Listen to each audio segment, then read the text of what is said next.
दोस्तों, ये कहानी है बाबा नीम करोली महाराज जी, वृद्ध रामदास बाबा और उनके भक्त वासुदेव की।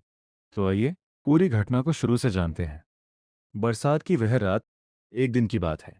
वृद्ध रामदास बाबा और कुछ अन्य भक्तगण एक दुकान में बैठे हुए थे। उनके साथ महाराज जी भी बैठे थे। बाहर मौसम बेहद खराब था। आसमान में काले बादल छाए हुए थे और पहाड़ों पर लगातार बारिश हो रही थी। चारों तरफ पानी ही पानी था। रात धीरे धीरे गहराती जा रही थी। लगभग 12 बजने वाले थे। उसी समय पहाड़ी रास्ते की तरफ से एक ट्रक आता दिखाई दिया। ट्रक तेज गति से हिलते डुलते हुए आगे बढ़ रहा था। बारिश के कारण सड़क फिसलन भरी थी और पहाड़ी रास्ता बेहद खतरनाक था। ट्रक के ड्राइवर की नज़र बाबा नीम करोली महाराज जी पर पड़ी। वह उन्हें देखते ही ट्रक रोककर नीचे उतर आया। वह दौड़ता हुआ महाराज जी के पास पहुंचा और उनके चरणों में झुक गया। वह भक्त था, वासुदेव। वासुदेव ने महाराज जी को प्रणाम किया। महाराज जी ने भी उसे देखा। फिर वासुदेव ने महाराज जी से विनम्रता से कहा, महाराज जी, आप ट्रक में बैठ जाइए। महाराज जी बिना कुछ कहे ट्रक की ओर बढ़े और ट्रक में बैठ गए। उनके साथ बाकी लोग भी ट्रक में चढ़ गए। ट्रक चल पड़ा। कुछ देर बाद महाराज जी ने वासुदेव के सिर पर अपना हाथ रखा और बहुत सहज भाव से कहा, चलो, बस इतना कहा था। वासुदेव को जैसे उस हाथ के स्पर्श से कोई अद्भुत शक्ति मिल गई हो।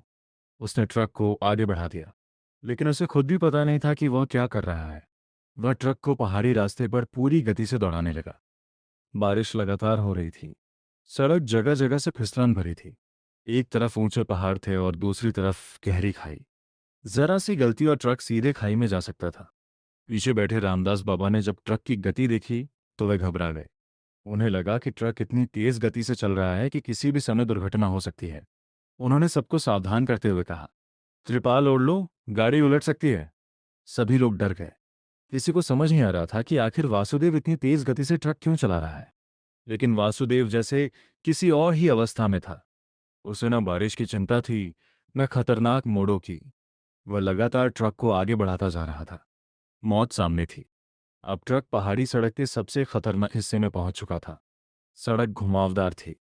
बारिश इतनी तेज थी कि सामने का रास्ता ठीक से दिखाई भी नहीं दे रहा था। लेकिन ट्रक की गति कम नहीं हुई। पीछे बैठे सभी लोग डर गए। किसी ने सोचा, अब शायद हमारी जान नहीं बचेगी। रामदास बाबा भी भयभीत हो गए। लेकिन महाराज जी बिल्कुल शांत बैठे थे। उनके चेहरे पर किसी तरह का डर नहीं था। ऐसा लग रहा था जैसे उन्हें पहले से ही पता हो कि आगे क्या होने वाला है। और फिर अचानक ट्रक रुक गया। एक झटके के साथ ट्रक अचानक रुक गया। सभी लोगों को जोर का झटका लगा। महाराज जी ट्रक से नीचे उतरे। बाकी लोग भी घबराते हुए नीचे उतर आए। ड्राइवर वासुदेव भी अब जैसे होश में आया। वह नीचे उतरकर ट्रक को देखने लगा। लेकिन उसे समझ में नहीं आ रहा था कि आखिर इतनी तेज गति से चलता हुआ ट्रक अचानक रुक कैसे गया। उसने ट्रक को देखा। कुछ देर तक जांच की, लेकिन कोई ऐसी खराबी समझ में नहीं आई जिससे ट्रक अचानक इस तरह रुक जाए। वह परेशान होकर महाराज जी के पास आया। उसके मन में सवाल था, महाराज जी, ये ट्रक अचानक कैसे रुक गया। महाराज जी ने उसकी तरफ देखा और शांत स्वर में कहा, जाओ आगे देखो। वासुदेव आगे बढ़ गया और जो दृश्य उसके सामने आया उसे देखकर उसके पैरों तले जमीन खिसक गई। ट्रक से कुछ ही दूरी पर सड़क का बड़ा हिस्सा पूरी तरह टूट चुका था। लगातार बारिश के कारण पहाड़ी सड़क का लगभग 15 से 20 गज हिस्सा बहकर नीचे चला गया था। जहां सड़क होनी चाहिए थी, वहां अब एक गहरी खाई बन चुकी थी। अगर ट्रक उसी गति से केवल कुछ क्षण और आगे बढ़ता तो ट्रक सीधा उस खाई में गिर जाता और उस ट्रक में बैठे सभी लोगों की जान लगभग निश्चित थी। वासुदेव ये देखकर स्तब्ध रह गया। उसने पीछे मुड़कर महाराज जी की ओर देखा। उसके चेहरे पर डर था। उसकी आंखों में आंसू आ गए। उसे समझ में आ गया कि कुछ क्षण पहले तक वह किस खतरे में था। वह तुरंत महाराज जी के चरणों में जाकर गिर पड़ा। वासुदेव के मन में अब एक ही बात चल रही थी, अगर महाराज जी साथ नहीं होते तो आज हम में से कोई भी जीवित नहीं बचता।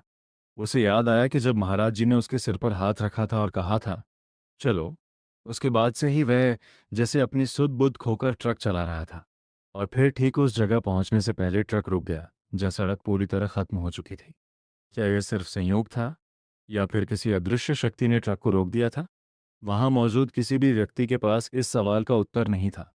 लेकिन उनके सामने एक बात बिल्कुल स्पष्ट थी, उनकी जान बच गई थी। और उस समय सबकी नजरें सिर्फ महाराज जी की ओर थीं। महाराज जी बिल्कुल शांत थे, जैसे कुछ हुआ ही ना हो। दोस्तों, इस कहानी का सबसे बड़ा संदेश यही है कि जब इंसान की सारी शक्ति समाप्त हो जाती है, तब भी ईश्वर की कृपा का रास्ता कभी बंद नहीं होता।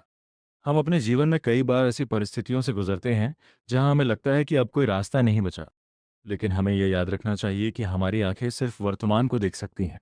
ईश्वर और संत की दृष्टि उससे कहीं आगे देख सकती है। वासुदेव को तो आगे सिर्फ सड़क दिखाई दे रही थी, लेकिन महाराज जी को शायद वह खतरा दिखाई दे रहा था जो बाकी किसी को दिखाई नहीं दे रहा था। और शायद यही कारण था कि संकट आने से पहले ही उनकी कृपा ने सबकी रक्षा कर दी। इसलिए जीवन में चाहे कितनी भी कठिन परिस्थिति क्यों ना आए, घबराइए मत, विश्वास बनाए रखिए।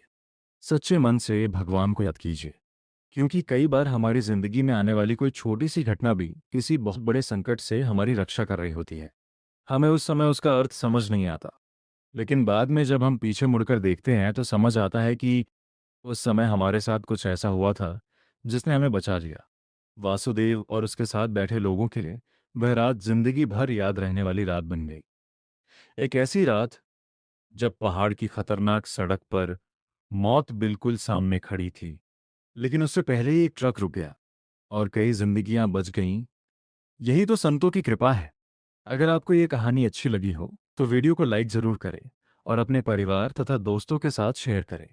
ऐसी ही भक्तिमय, सच्ची घटनाओं और प्रेरणादायक कहानियों के लिए चैनल को सब्सक्राइब करें और बेल आइकन दबाना बिल्कुल न भूलें। धन्यवाद।